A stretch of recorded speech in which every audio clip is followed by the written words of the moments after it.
Here you go. It's a typical website that I found on internet. Perhaps it is a law firm. I'm not sure which law firm. It's a law firm in the typical state in the United States providing professional service to those who potentially prosecuted for further crime as serious as treason. So it is exactly the crimes that the China national security law is targeting.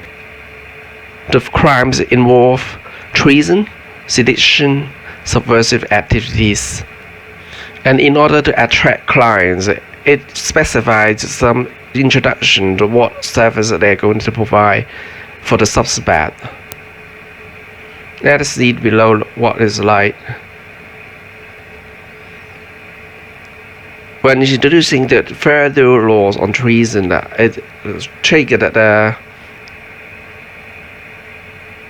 it briefs you the U.S. Code Chapter 115. There are 18 codes altogether. I'm not quite sure what that Chapter 115 is like, but it must be federal level. It is the same level as the national law in China just as well. Some have been repealed, and there are 10 remaining statutes in force. And it defines exactly the offense of treason, sedition, and any subversive activities that the suspect may be in charge, may be under charge. I read this website because it is not very difficult. It is a user-friendly version on the internet because it is written for attracting clients. It is not for professional reading. It is not for literature research and other officials in the federal governments for announcing laws. Here you can see the first is the 2381 treason. In order for you to commit treason, you must have done something leveling war against the United States. You can imagine what a war is like. A war must be an activity on such a scale which is large enough that you wage war against a country as big as the country you're living in. So hey, look at enforcement agent, could you look at yourself in the mirrors? How large scale a person or suspect have been doing that it can pose significant threat enough to a country like that you're waging war. Unless you are Taliban, unless you are ISA. Just a few protesters taking the street, having a few flags in their handbags, a few slogans that on hearing that you are not happy about will be offensive enough to draw the national security law to prosecute some protester as young as the age below 20. It's just ridiculous. Another section of the national security law in the United States is misprisions of treason. It is code 2382. It's about disclosure of any knowledge when you get to know your friends and those who know are committing treason, and you yourself have been pledged allegiance to the country you're serving. So this part of law is most likely to be applicable to those who have pledged allegiance. And if you haven't pledged allegiance, they haven't done this, and obviously it is applicable to government officials and those organizations which is government-like institutions that you are forced to pledge allegiance. So if you are working in the commercial institutions and you are working in the private sector, goodness knows if you're required to observe this law, even though you get know that some of your friends are doing something treason, something treachery to your countries, that if you're not disclosing their activities, are you vulnerable to be prosecuted because of not disclosing it? It's very doubtful. In 2383, there's another code. It deals with rebellion and insurrection. If you've done something inciting and assisting rebellion against a country, you have to bear in mind that it is a rebellion against the country. It is not the activities against certain people or just a few groups of people. And you might wonder what it means by inciting, does it mean by assisting, and it is equivalent to giving comfort to those who incite an insurrections. So giving comfort must be something you are doing.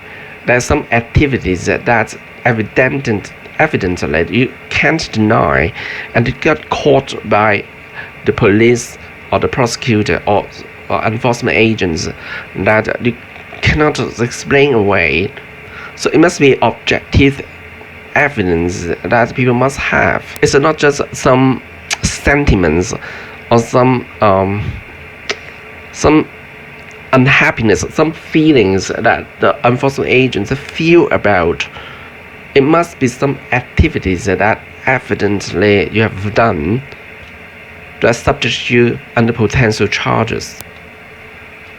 The word comfort may mean a shelter that you give the suspect, or some other activities that, for example, you give them money, or you make some arrangement for their escape by plane tickets, and some way that they can escape as a fugitive to other countries, so they can never ever be extradited back to the jurisdiction for trials.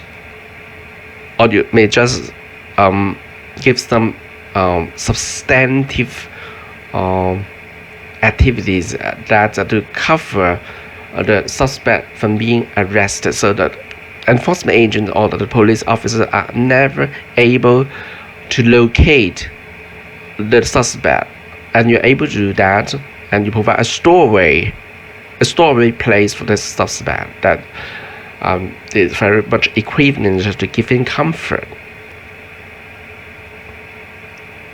It is definitely way different from the irritations that you are having when you get sight of, for example, a flag or some slogan that you get to hear, and waving banners that some jurisdiction or the Hong Kong is going to be independent, so you are very unhappy and you put them under arrest, and you are inciting rebellion and against a country, against a country, not a government body. It is not any jurisdiction and any institution at all.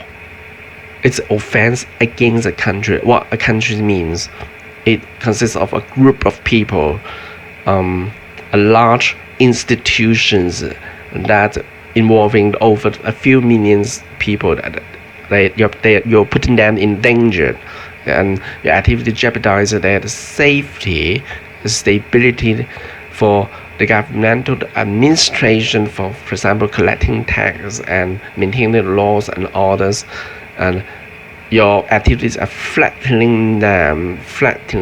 You are inciting something to encourage a rebellion to keep the institution from normally operating. So I really can't imagine just an irritation that probably blow you up when you have a sight of a certain side and certain appearance of the demonstrators on the street is good enough to invoke this part of law. Other part of the national security law is also very much different from the China's version. In the code 2384 is seductionist conspiracy. So two or more people conspire to overthrow, destroy, or oppose by force. It must be doing by force, What does it mean when you're doing something by force? You are having some very strong power that you're able to overthrow the government, to oppose the government, that the government feel that they are compelled by force not to do what they wish. And as a result, this force will be strong enough to prevent the application of this law. The law is referred to this national security law, or the national security law in the United States, not the law generally referred to in the statute book. It's not talking about the land law, tort law, contract law, intellectual property law. It's specifically saying the application of the national security law. And it must be a conspiracy to take property of the United States. Perhaps it's a tank, it's a set of ammunitions, helicopters, probably some premises where the armies rest, and the storeroom where the weapons are manufactured, and you take possession of them, occupy them.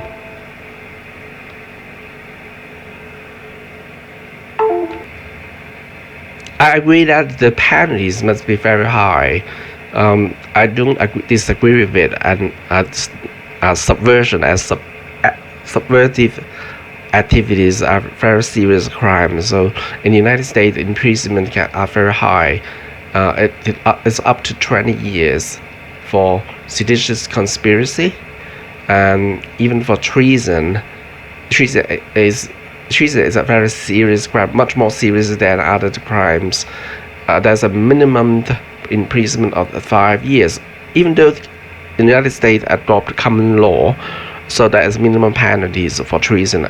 It is just as serious, and it's drafted and acted and legislated in the same way, just like the civil law as well. So we scroll down to see other offense that constitute national securities. In Code 2385, if you're advocating overthrow of government, you have to do it knowingly and do it willfully to advocate overthrow. And specifically, what constitute advocating something is like you're organizing groups, so you are very good at organizing a large number of people, large enough to overthrow the government institution. So how many employees for a typical government? It's like in Hong Kong, I've heard it's over, is it 10,000? So you have to organize a similar organization of over 10,000 people or over 20,000 people, big enough and strong enough to advocate such kind of activities. So a typical protester in the streets are strong enough to persistently advocating an activity. I mean, if you persistently do it, so it is institutions that exist all the times, anywhere. When you go, they see there's officially presenting you that they have sort of authority that you can stick to in order to overthrow another institution. That's beyond all sketch imagination. Such kind of things happen in Hong Kong.